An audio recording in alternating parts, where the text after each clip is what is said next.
Bismillahirrahmanirrahim. Assalamualaikum warahmatullahi wabarakatuh. Selamat datang di online learning.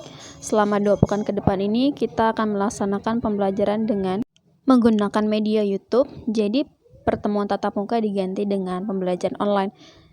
Diharapkan tidak ada alasan untuk malas-malasan. Semua tugas yang sudah diberikan oleh guru dilaksanakan dengan sebaik-baiknya. Kalau misalnya ada yang tidak paham, boleh searching di Google atau japri ke saya pribadi untuk kimia secara langsung. Nah, untuk kimia, saya akan memberikan link video dan pengerjaan tugas ke salah satu teman kalian, dan kalian harus kerjakan selama kurang lebih 3 hari. Bagi yang tidak mengerjakan, berarti kehadirannya dianggap alfa, dan nilai terkait materi yang diajarkan atau diujikan tidak ada juga. Jadi saya mohon kerjasamanya, keaktifannya, tolong juga dikasih tahu temannya yang nggak punya handphone agar bisa belajar bersama-sama. Oke, kerjakan dengan well. Diharapkan ketika menyaksikan video ini tidak ada pekerjaan sambilan, dengarkan video dengan fokus, catat materi yang penting, nanti saya lihat catatannya di akhir, oke? Oke, kita mulai materi kita. Di sini kita akan bahas mengenai larutan elektrolit, non-elektrolit, dan reaksi redoks. Di sini mungkin materi sebelumnya lebih awal ya. Di sini kita ngulas kembali, jadi nggak apa-apa. Selepas belajar, diharapkan kalian mampu memahami lagi mengenai larutan itu apa, larutan elektrolit itu apa, larutan non-elektrolit itu apa, dan reaksi redoks itu seperti apa. Oke, sekarang kita awali lagi dengan pengertian larutan. Saya pikir kan masih ingat ya larutan itu apa. Di sini ada contoh sendok gula dicampurkan ke dalam 3/4 gelas air. Yang dimaksud dengan larutan. Nah, biasanya larutan itu komponen penyusunnya minimal ada 2 zat, ada pelarut dan terlarut. Pelarut adalah yang jumlahnya paling besar, sedangkan zat terlarut itu adalah yang jumlahnya sedikit. Jadi kalau misalkan tadi kita campurkan 1 sendok makan gula dengan 3/4 gelas air, nah yang banyak itu berarti air sebagai pelarut, sedangkan gula sebagai zat terlarut. Nah, lawan kata dari larutan itu adalah suspensi. Jadi suspensi itu kebalikannya. Kalau kita mencampurkan 2 zat atau lebih, yang masih kita bisa lihat perbedaannya mana zat A, mana zat B. Contohnya adalah yang paling familiar kita campurkan minyak dengan air. Pasti walaupun kita aduk tetap kelihatan mana air, mana minyak. Ini adalah suspensi. Nah, larutan ini terbagi menjadi 2 berdasarkan apakah dia bisa menghantarkan arus listrik atau enggak. Yaitu ada larutan elektrolit dan larutan non-elektrolit. Nah, di sini larutan elektrolit kita bagi lagi menjadi 2 elektrolit kuat dan elektrolit lemah. Menurut teori ion Spante-Arrhenius, larutan elektrolit itu adalah larutan yang dapat menghantarkan arus listrik. Kenapa? Karena dia mengandung ion-ion yang bisa bergerak bebas. Nah, jadi ion-ion itu kayak semacam kurir. Masih ingat pengertian ion itu apa? Saya harap kalian tidak lupa. Di sini ada contoh, kita punya senyawa NaCl. NaCl ini rumus kimia dari garam dapur. Nah, kalau NaCl ini kita larutkan dalam air, dia terurai menjadi Na+ dan Cl-. Nah, kebanyakan yang bermuatan positif atau kation ini berasal dari logam, sedangkan anion atau yang bermuatan negatif itu merupakan unsur non-logam. Nah, ketika larutan elektrolit ini kita uji daya hantarnya dengan menggunakan alat uji coba, dia akan menghasilkan nyala lampu yang terang dan gelembung gas yang banyak. Sedangkan larutan non-elektrolit itu adalah, kalau ada kata non berarti tidak dapat menghantarkan arus listrik. Kenapa? Karena tidak ada ion yang bergerak bebas. Nah, sekarang kita lihat contoh senyawanya yang ada di tabel. Ada C2H5OH fase L. C2H5OH ini adalah rumus kimia buat alkohol. Kalau dalam fase L berarti alkohol ini dalam kondisi murni tidak ada campuran apapun. Nah, kalau misalkan larutan alkohol kita uji nyala lampunya, berarti tidak ada gelembung gas dan lampunya mati. Nah, sekarang kita lanjut. Mengapa sih sebagian zat dapat menghasilkan ion dan sebagian lainnya tidak? Nah, ternyata larutan elektrolit ini bergantung sama jenis ikatan. Minggu lalu kita sudah bahas mengenai ikatan ionik dan ikatan kovalen. Di sini ada senyawa ion dan senyawa kovalen. Berarti senyawa ion adalah senyawa yang memiliki tipe ikatan ionik, sedangkan senyawa kovalen itu adalah senyawa yang memiliki tipe ikatan kovalen. Jangan lupa ya. Nah, sekarang biar lebih paham, di sini ada ilustrasi, ada gambar 2 gelas kimia, satu berisi 1 sendok makan NaCl, yang satu lagi berisi 1 sendok makan urea. Nah, sekarang kita bahas dari yang paling kiri. Ketika 1 sendok makan NaCl kita larutkan dalam air, ini terjadi penguraian ion positif dan ion negatif, di mana ion positifnya adalah Na+ dan ion negatifnya adalah Cl-. Ingat ya, kalau ada ionik berarti gabungan dari logam dan non-logam. Positif dari logam, negatif dari non-logam. Nah, ini artinya senyawa ionik yang berpapadatan ketika dilarutkan dalam air, maka akan terurai menjadi ion-ion penyusunnya yang bisa menghantarkan arus listrik. Sedangkan untuk gelas kimia sebelah kiri yang berisi 1 sendok makan molekul urea, ketika dilarutkan ke dalam air ternyata di situ tetap tidak terjadi penguraian, baik itu positif maupun negatif. Jadi kalau untuk urea hanya terjadi reaksi penguraian atau reaksi pelarutan, di mana molekul urea dikelilingi oleh air. Nah, sekarang kita fokus ke senyawa ionik. Tadi kita udah paham bahwa senyawa ionik itu bisa menghantarkan arus listrik. Namun, apakah dalam kondisi apapun dia bisa menghantarkan? Nah, di sini saya punya 3 wujud zat A, B, C. Anggaplah ini masing-masing NaCl. Yang A ini NaCl dalam wujud padatan, yang B ini dalam wujud lelehan, sedangkan yang C ini dalam wujud larutan. Artinya garamnya udah dicampur air. Sekarang kita lihat tabelnya. Dalam wujud padatan, ya, si garam ini tidak bisa menghantarkan arus listrik atau bersifat non-konduktor, tapi dalam wujud lelehan dan larutan, dia bisa menghantarkan arus listrik. Nah, apa yang menyebabkan terjadi perbedaan ini? Nah, di slide sebelumnya kan kita udah belajar bahwa syarat suatu larutan bisa menghantarkan arus listrik adalah apakah terjadi atau ada ion-ion yang bergerak bebas atau tidak. Dalam padatan, walau ion positif dan negatif ini saling terstruktur rapi ya, saling berikatan kuat, sehingga dia tidak bisa kemana-mana. Makanya, senyawa ionik yang berwujud padatan ini tidak bisa menghantarkan arus listrik.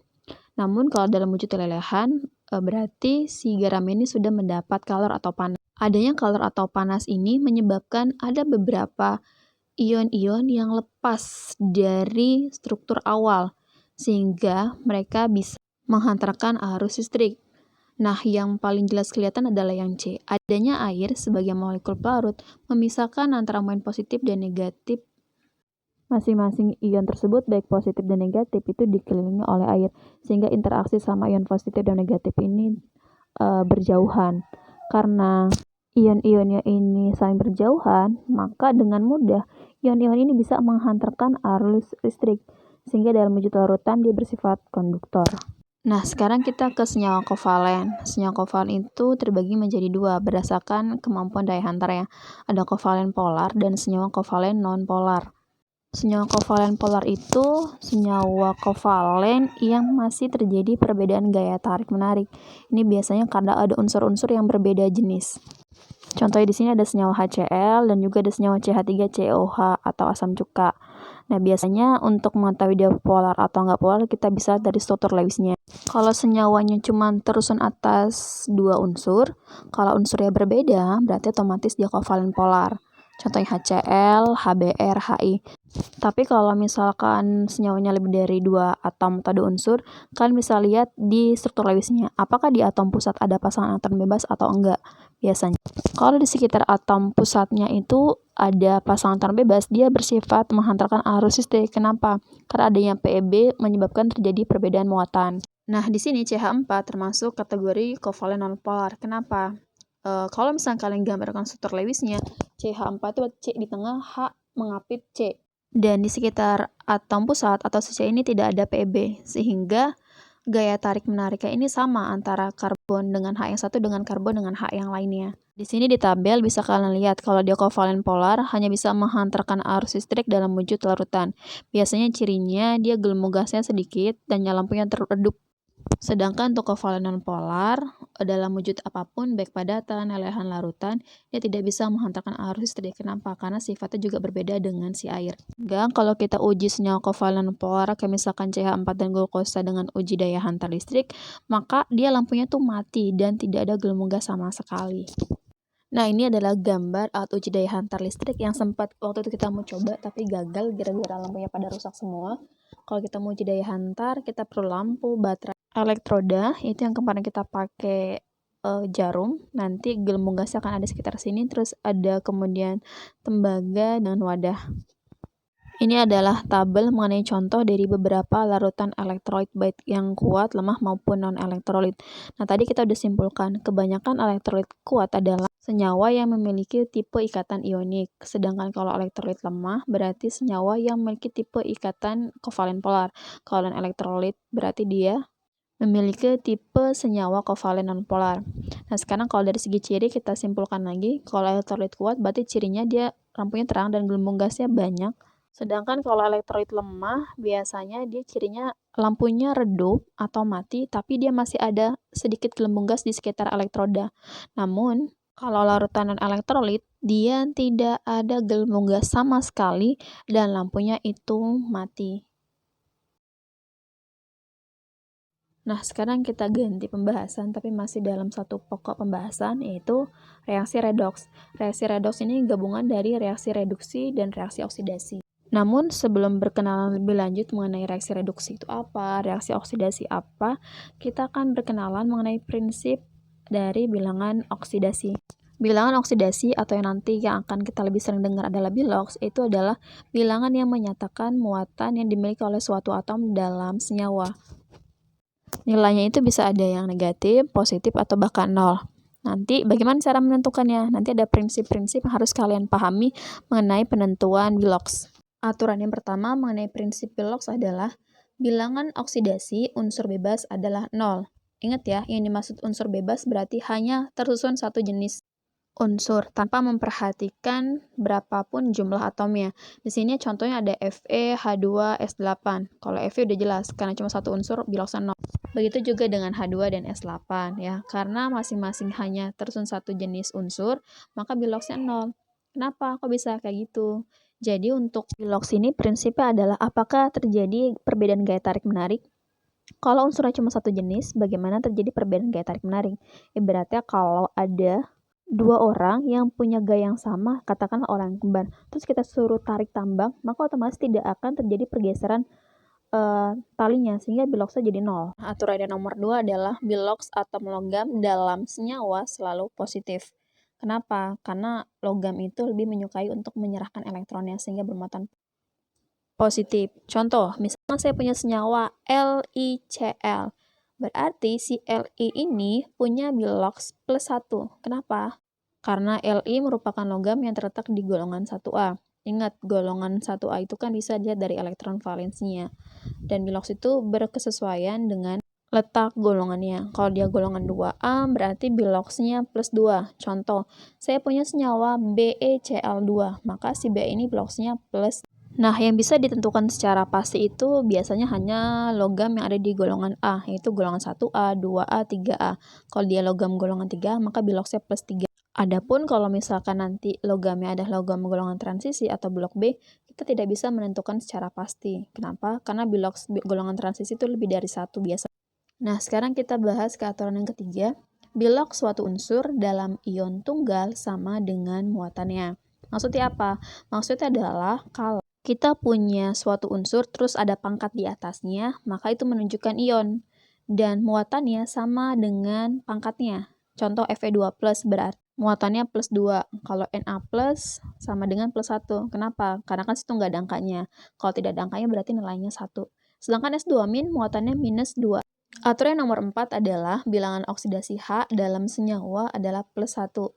Kecuali dalam hidrida. Bilangan oksidasinya menjadi min 1. Hidrida itu adalah kalau unsur hidrogen atau atom H berikatan dengan unsur non-logam, baik dari golongan 1A, 2A, 3A, nah ini biloksnya jadi min 1. Contoh di sini adalah bilangan oksidasi H dalam senyawa HCl ini sama dengan plus 1, ya. Karena di sini Cl ini bukan hidrida, tapi dia non-logam. Tapi kalau misalkan si H berikatan dengan senyawa logam, contohnya di sini adalah NaH, maka si H muatannya jadi min 1. Kenapa? Karena logam lebih prefer untuk plus. Aturan yang nomor 5 adalah bilangan oksidasi oksigen secara umum itu adalah min 2, kecuali dalam superoksida yaitu H2O2 biloksnya min 1, dan kalau dia superoksida, di sini contohnya KO2, biloksnya jadi min setengah. Kenapa? Karena di sini K-nya kan melepas plus 1 karena dia golongan 1A, sehingga masing satu atom oksigen dapat setengah elektron dari yang diberikan K. Kalau F2O, di sini F yang menangkap. Karena F-1 dan di sini Fe ada 2, makanya si oksigen dapat 2 elektron. Gimana? Bingung? Nah, kalau bingung tolong dicari lagi lebih lanjut ya.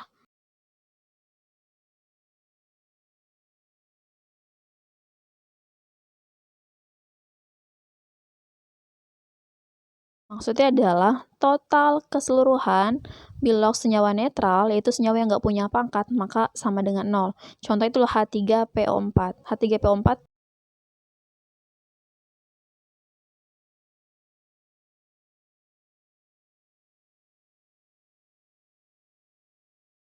1 bilox P ditambah 4 kali bilox O sama dengan 0. Nah, 0 di sini menandakan bahwa dia senyawa.